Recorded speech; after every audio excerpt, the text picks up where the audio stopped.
Bolaji Akinyemi, former Nigeria External Affairs Minister, the Director General of the NIIA, Professor Egosa Osagai, the Yeye Odua of Yoruba land, Erelu Abiola Dosomo, Professor Femi Otubanyo, ambassadors, distinguished guests, good afternoon, and let me say how pleased I am to be with all of you today. It is a great honor for me to come to this forum, to this institute, and speak to you all.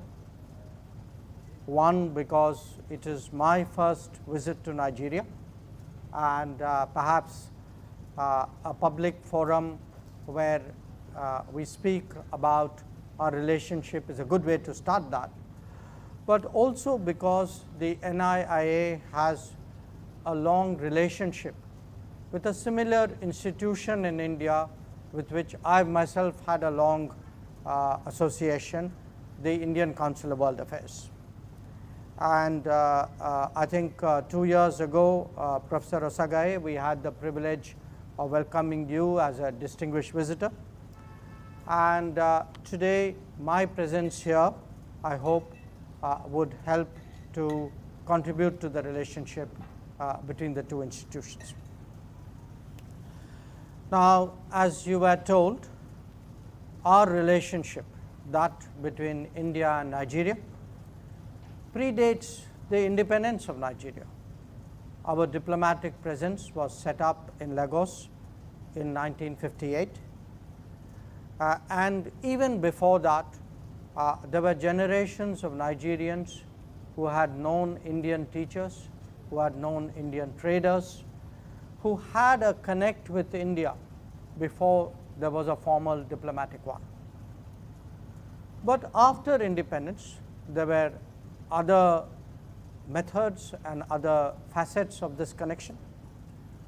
As we went about our nation building, our militaries collaborated.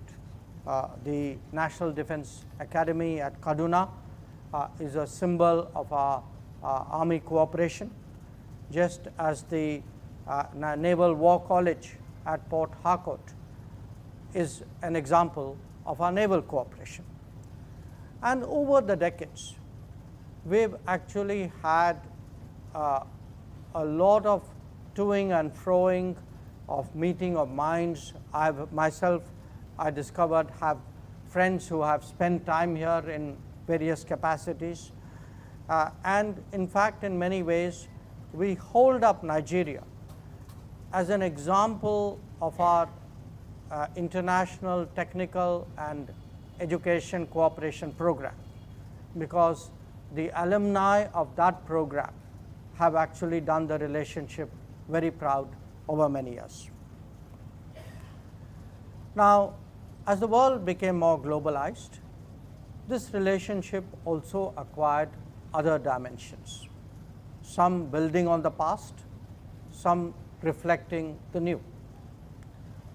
And one of them today is the presence of an Indian community of, I believe, about 60,000 people who are a living bridge between our two countries, who serve the relationship in multiple ways and who ensure that while politics come and go, while economic changes happen, that link between our two societies remains strong and remains steady.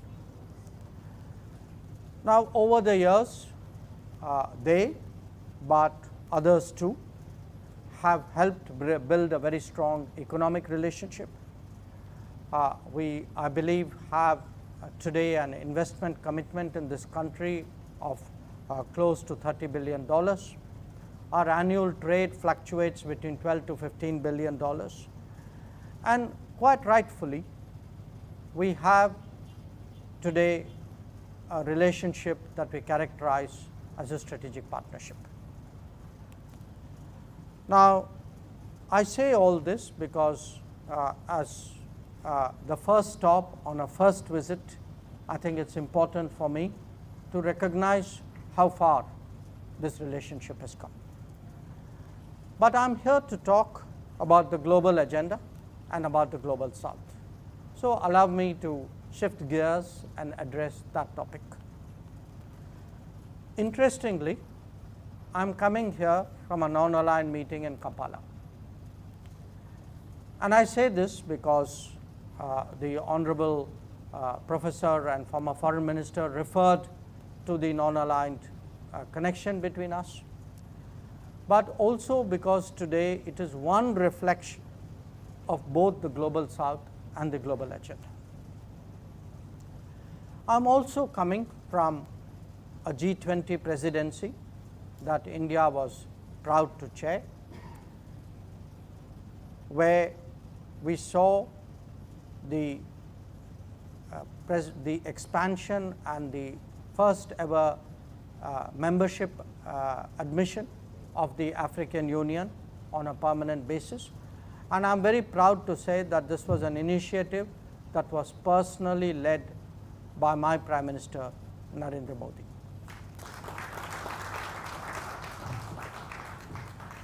We were very honored during the G20 to have the participation of Nigeria, not just in the G20, but also in the Voice of the Global South summits that both preceded and succeeded the main summit. Now, I refer to the non-aligned meeting, I speak of the G20, because in many ways they are examples, recent contemporary examples of the global conversation that is underway. And this global conversation is actually focusing on the advancement of the global south, because without the advancement of the global south, we are not going to see planetary progress. But this global conversation, by its very nature, is constantly distracted. Some crisis happens, some big event happens, some other agenda comes in place, and the global conversation then wobbles, it goes off track. People lose that sense of focus about what are the priorities. So one of the big achievements of our G20 presidency was that after some experience with a very polarized, divided world, which was very much, I would say, focused on one particular region, we were able to bring back the attention of the G20, we were able to bring back the attention of the world, we were able to bring back the attention of the global south on the issues that really count today. And those issues are those of sustainable development goals, of clean and green growth, of women-led development, of health, energy and food security, of digital public infrastructure, of indeed of our way of life and of our planet's future, and of the fact that the growth of the majority of this planet should not be traded against arguments of the well-being of the planet. Both are possible if only we fashion our policies correctly. Now, as I said today, one part of the debate is what is actually the global agenda. I gave you some examples. And these examples actually point us in a certain direction. They point us in the direction, obviously, of progress, where every society, in a manner in which it is itself comfortable, is able to advance, where prosperity is not the privilege of a few, where growth is robust, is sustainable, is green, where there is security, where there is stability, and where, as I said, the basic needs of food, of health, of energy are met, where climate action advances along with climate justice, and where the focus of the world as it rightfully should be, must remain on Agenda 2030. And I can tell you that for me, perhaps really an objective assessment of our own G20 presidency was when I went at the end of September to New York and I heard from the Secretary General of the United Nations his appreciation that once again the conversation was on the right issues, that the SDG summit, the summit of the future that will happen later this year, these will be taking up what concerns the majority of the people of this planet. And it concerns them because whether we speak about our domestic policies at home or whether today we debate international relations abroad, the simple principle that must guide global governance, global conversations, global debates is a conviction that no one should be left behind. And when we speak about no one being left behind, I think the welfare of Africa is particularly important. In fact, I would say the rise of Africa is even more crucial because in a changing global order, we have seen growth in continents once they got decolonized. That growth over a period of time created a rebalancing, a political rebalancing and economic rebalancing.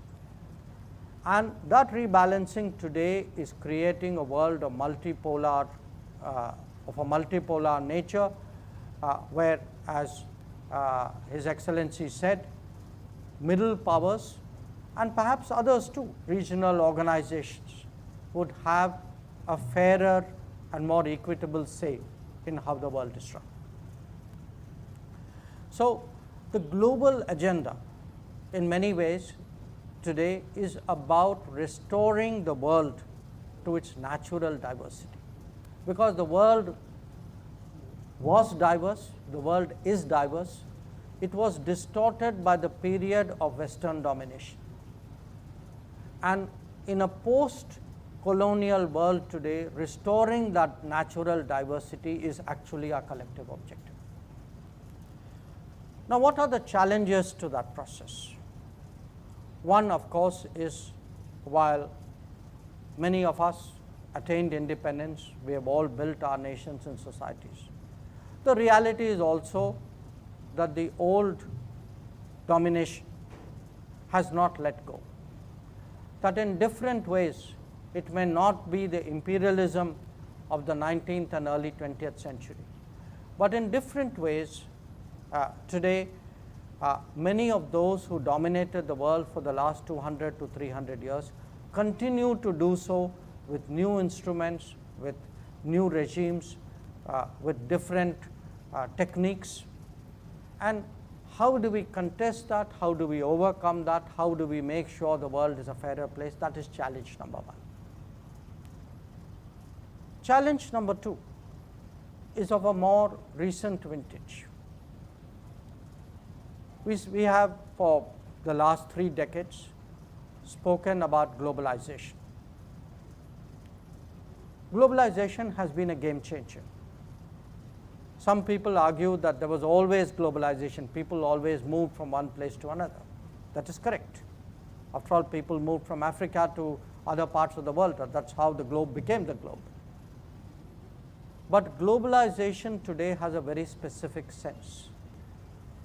It is a combination of economics, of interdependence, of interpenetration, of a shared common dependence or technology, of a degree of mobility that we have never experienced before.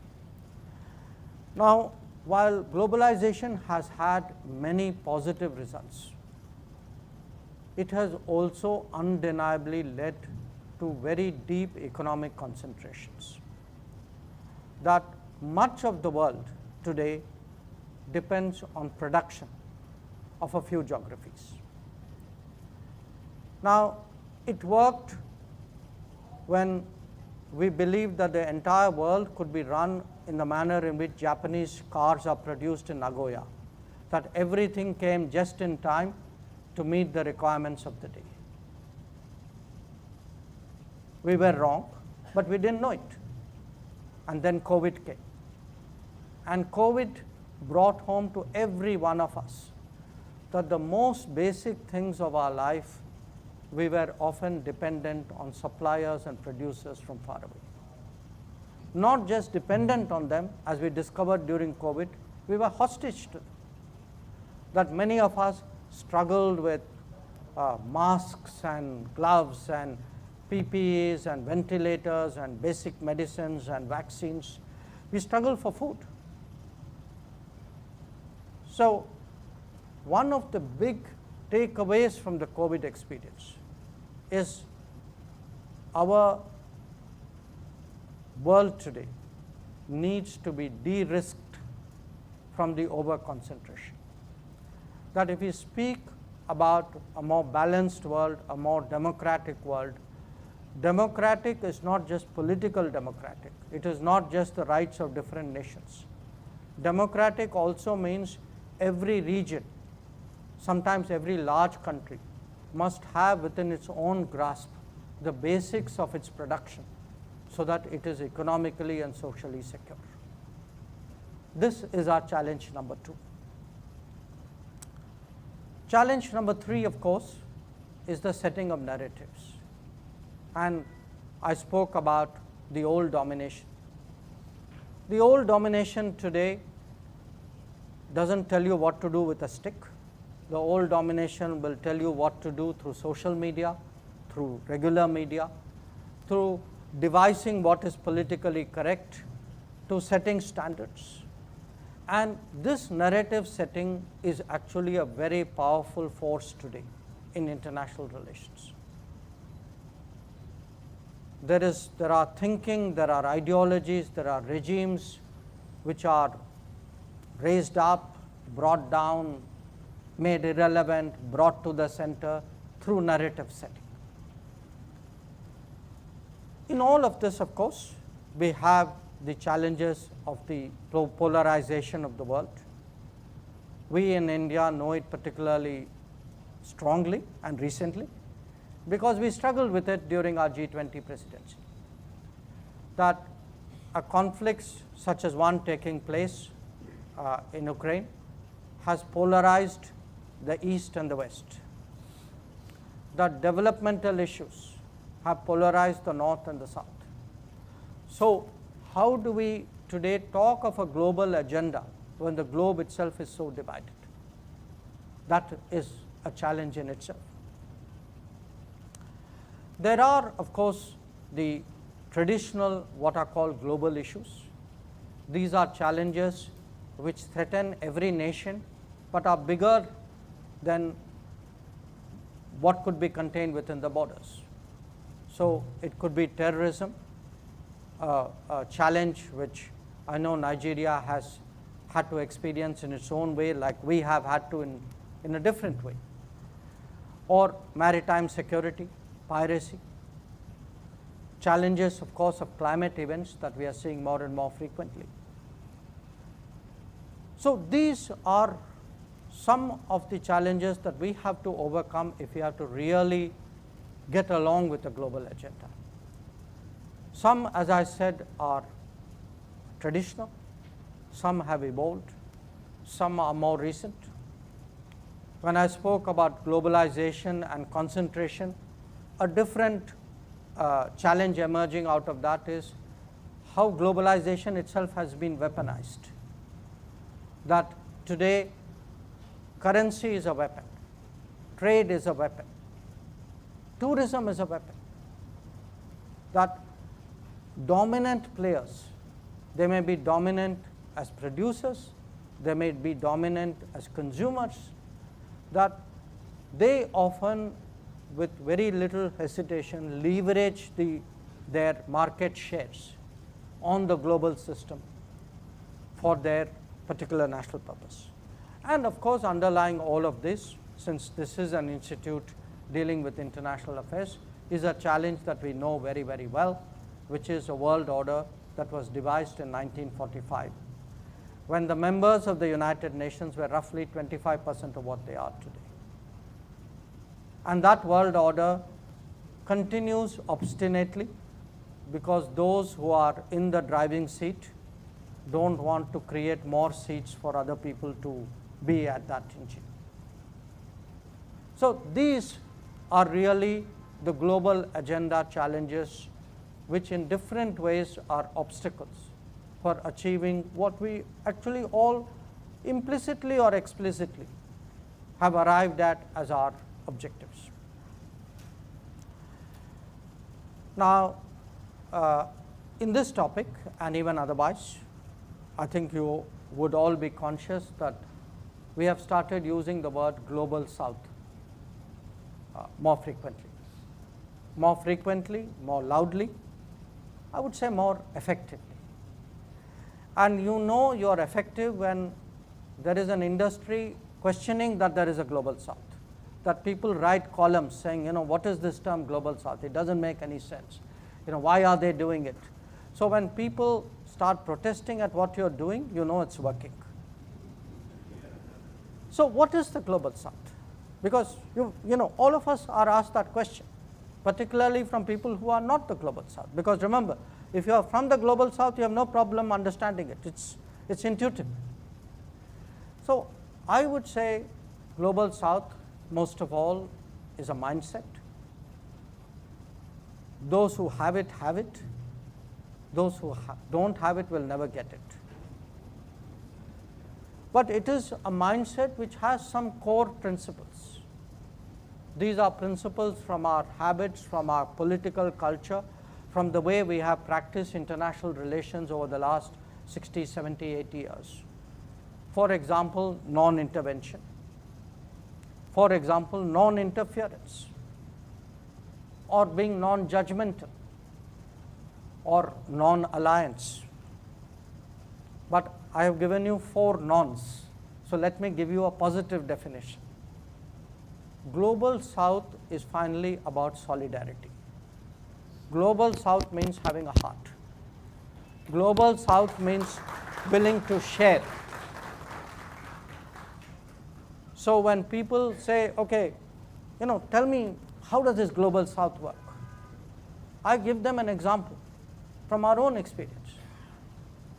I tell people, look, in my country we were still vaccinating people when we started supplying vaccines to 100 countries in the world. And I compare it to global north, where there were countries sitting on vaccines 8 times the number of their population, and they wouldn't give it to a small island next to them. That is the difference to me between global south and global north. So how does the global south today deal with the global north, or with the global agenda? I think in many ways, by obviously being empathetic, by understanding the problems, by being respectful, by recognizing that every country has its sovereignty, every country has its culture, every country has its tradition, and solutions must be found in a way in which they are not imposed, that they are organically owned by the society which is actually going to be implementing that solution. And I would also say today that an important part of that is beyond politics, beyond economics, beyond technology, to also remember who we are and to factor in culture, traditions, heritage, because these are part of our DNA. We all are more comfortable with certain solutions and certain methods because that is part of our culture. So I would define global south and the manner in which the global south works as a mix of all of this, of political consideration, of economic sharing, of technology spread, but of cultural sensitivity. So in all of this, because the title was Global Agenda, India and the Global South. So what can India do? What can India do with the Global South? In a sense, for the Global South. And in a way, I answered the observation which Professor Akinyemi made, which was, he said, the more the world changes, the more it remains the same. Maybe. But let me tell you what has changed in India. In fact, he himself gave us an example, the lunar landing. I give you another. The fact that we could produce vaccines on such a massive scale, not just for our needs, but for the world at large. Not just produce vaccines, invent vaccines. Or if one looks today at technology, the fact that there is a 5G stack in telecom, there's an India stack when it comes to digital infrastructure. The fact that on a matter today as important but as basic as food security, we are actually rediscovering our traditions in propagating millets, because millets is very much part of our tradition and one which all of us have unfortunately diluted, both to our own cost and to that of the planet. So the question, what has changed? I would say in all objectivity today, India can and is contributing more. India is in many ways a demonstrator or a laboratory or an application of change, of progress. And because the capacities have grown, the capabilities have grown, but the willingness has always been there. Today, our ability to share has increased.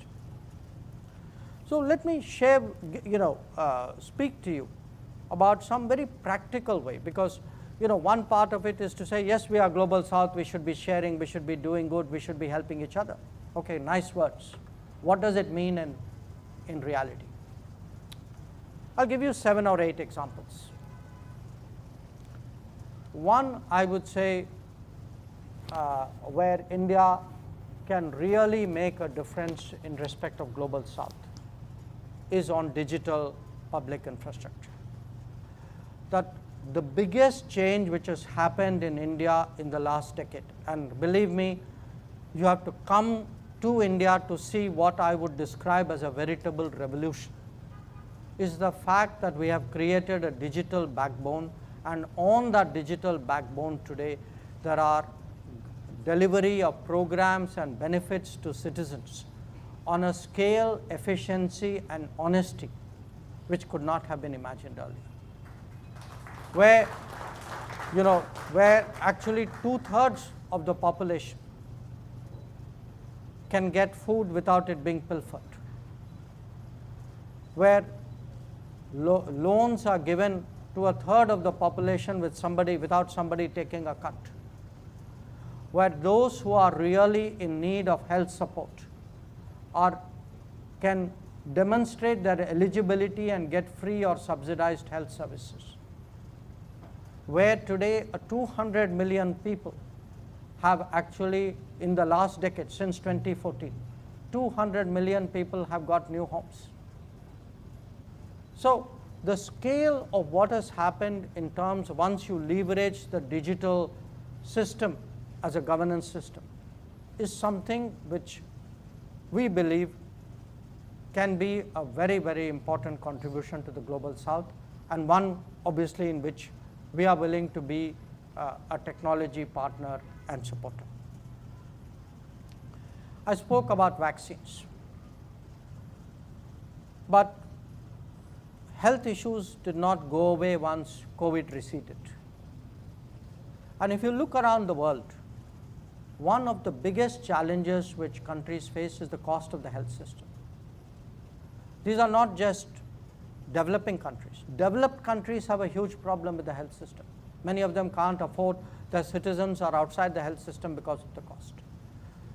Today again, we have tried to create nationally for 1.4 billion people a system of low-cost medicines which is primarily based on generics, where through bulk purchases, through making it accessible on a large scale, we are able to dramatically reduce the cost.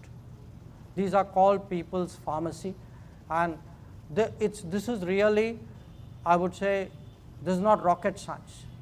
It is a good example of political will, inventory management, and a feeling for those who are vulnerable, who could not afford medicines otherwise. We spoke about space. The lunar landing was one demonstration. But again, space is a domain which holds so much possibilities for development, that from space, and it could be space, but again, I talk of a much lower orbit technology, drones. That application of space assets, use of drones today, have again tremendous implications for our daily life.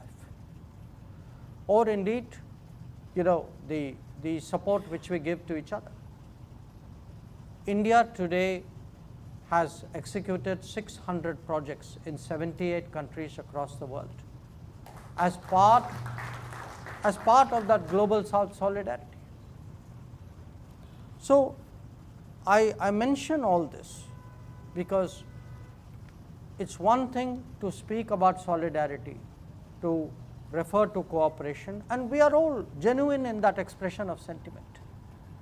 But what has changed is today the ability to translate that sentiment into practical activity, into assets, into solutions, that in a large part of the global South, certainly I would say from the east coast of Africa probably till the west coast of Australia, we are today a first responder. If something happens, more likely than not you will see Indian forces out there among the first to go in. So to me, global South is actually a movement whose spirit, whose sentiment, whose commitment needs to be harnessed for the betterment of the world in very, very practical ways. And I certainly hope that in this manner, through existing bodies, through mechanisms like G20, through a process like the Voice of the Global South Summit, through South-South cooperation, through bilateral relationships, that we can find ways by which we share experiences, where we reinforce each other, where in many ways we actually complement our capabilities. It is in pursuit of those objectives that I am here. I will be going on tomorrow to Abuja to discuss with my counterpart how to take these practical things forward through a joint commission. But I am really very appreciative today that you have given me an opportunity to share these sentiments with all of you. Thank you very much for having me. Thank you all for your questions and for the interests that underpin those questions. So let me begin with the observation or the question. Really, India was in great difficulties in 1991, about 32 years ago. Today, we are in a different place. Are there lessons there? And if so, what are they? In a way, because there's some similarity between your question and what the gentleman there asked, which is every country has to find to some degree its own solution. But every country to some degree also finds part of a common solution.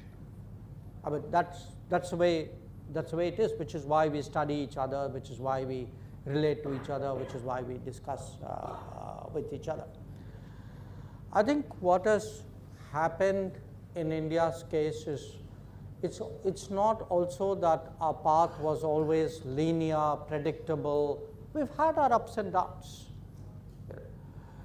But what has certainly changed, I would say, particularly in the last 10 years, and I say this as someone who's been now close to almost, well, nearing my 50 years in government, that in the last 10 years, in a sense, there's a certain leadership, there's a vision, there's a deployment of technology, there's an understanding of technology.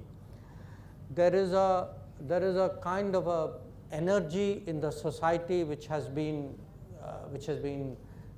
awoken and given channels to express itself. People were always smart, but if you give people, say smart people, a sense of a startup culture, the same smart minds which would have otherwise not perhaps produced startup businesses and 100 unicorns that we have today would have frittered itself away. So it's very hard to say what are the exact combination of factors which accelerate national growth and progress, or which slow it down, or which plateau it. It's a variety of these. But in fact, even the idea of what itself is progress has changed. That if one looks simply at growth rates, we had great growth rates in previous decades, but the growth rates did not translate into benefits for many sections of the society. So there were parts of the country which were racing ahead, and there were parts of the country for whom not that much had changed. So building an inclusive society doesn't have to be a bleeding heart exercise. It's actually common sense, because if you look in terms of predictable demand in a society, consumption in a society, so it is both the smart thing and the noble thing, the right thing to do. So I would say, there are aspects of our growth and development and experiences which will have relevance. We approach the world, especially countries of the global south, with that viewpoint. But at the end of the day, they have to absorb it and devise their own answer. Now the second question, if there is momentum, how do you insulate it from politics, from global politics? It's a tough job. I just look at the last 2 years, or I'd say last 5 years. Before us, Indonesia was the chair of the G20. Okay. Despite Indonesia's best efforts, their G20 presidency was completely and utterly dominated by the Ukraine issue, and a whole lot of other development issues, SDG, climate, reform of international financial institutions, gender issue, food issues, they got sidelined. So this can happen, and I think it's again part of why we need a strong global south solidarity, is to make sure today that the world is discussing what is the real agenda for the majority of its inhabitants, that its agenda is not skewed by the interests or the concerns of a few, however legitimate those interests may be. On the issue, Madam, about how do you counteract new colonialism, in a sense, new colonialism.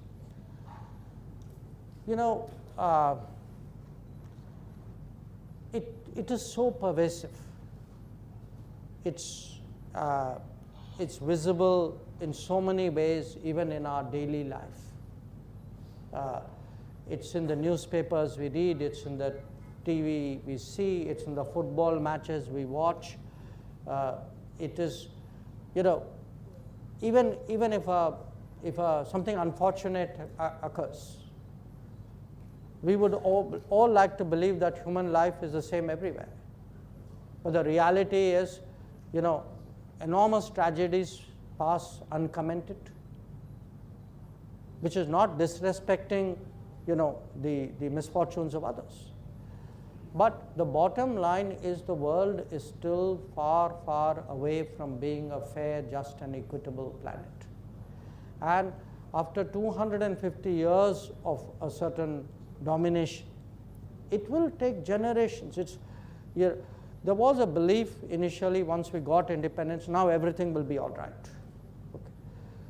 Now we are struggling for economic strength. Most of us believe if you are economically stronger, everything will be all right. But I tell you, it will not be, because there will be cultural issues. There will be norms, there will be standards. So how do we actually get something which is more mutually respectful? Not just as a diplomatic gesture, but as a societal behavior. This, I think, is a very hard challenge that awaits us, and I think this is one of the things that the Global South should collectively strive for. The paradigms, of development, I go back to the gentleman on the left. It's not a question of any country offering lessons to another, but I would make one point. Again, I'm speaking from our own experience, understandably. One of the big changes which has happened in my country in the last decade are very basic changes. One is connecting houses to piped water. It's a very basic change, but it's a very big change. That a decade ago, a very large part of our population used to go and get the water from the nearest collection pool that they had. Now, once you give them piped water, or once you give them electricity, it's not just a comfort of life, you're actually changing society. So to me, basic things, our Prime Minister likes to say, a lot of it is about technology, a lot of it is about tradition. Now, basic things are as important as the biggest tech. In fact, one can be used to deploy the other. And the last point, the rise of Africa. Look, I know, there are some particularly daunting challenges which different countries are facing.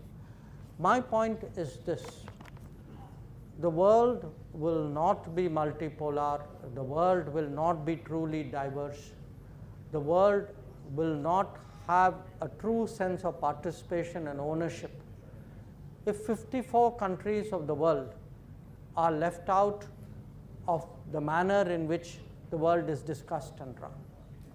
And for us, when we became independent, there was a widespread feeling that India's independence was not complete till Africa got its independence. Today, I would say our growth and prosperity will also not complete until we see that Africa too has got what is rightfully theirs.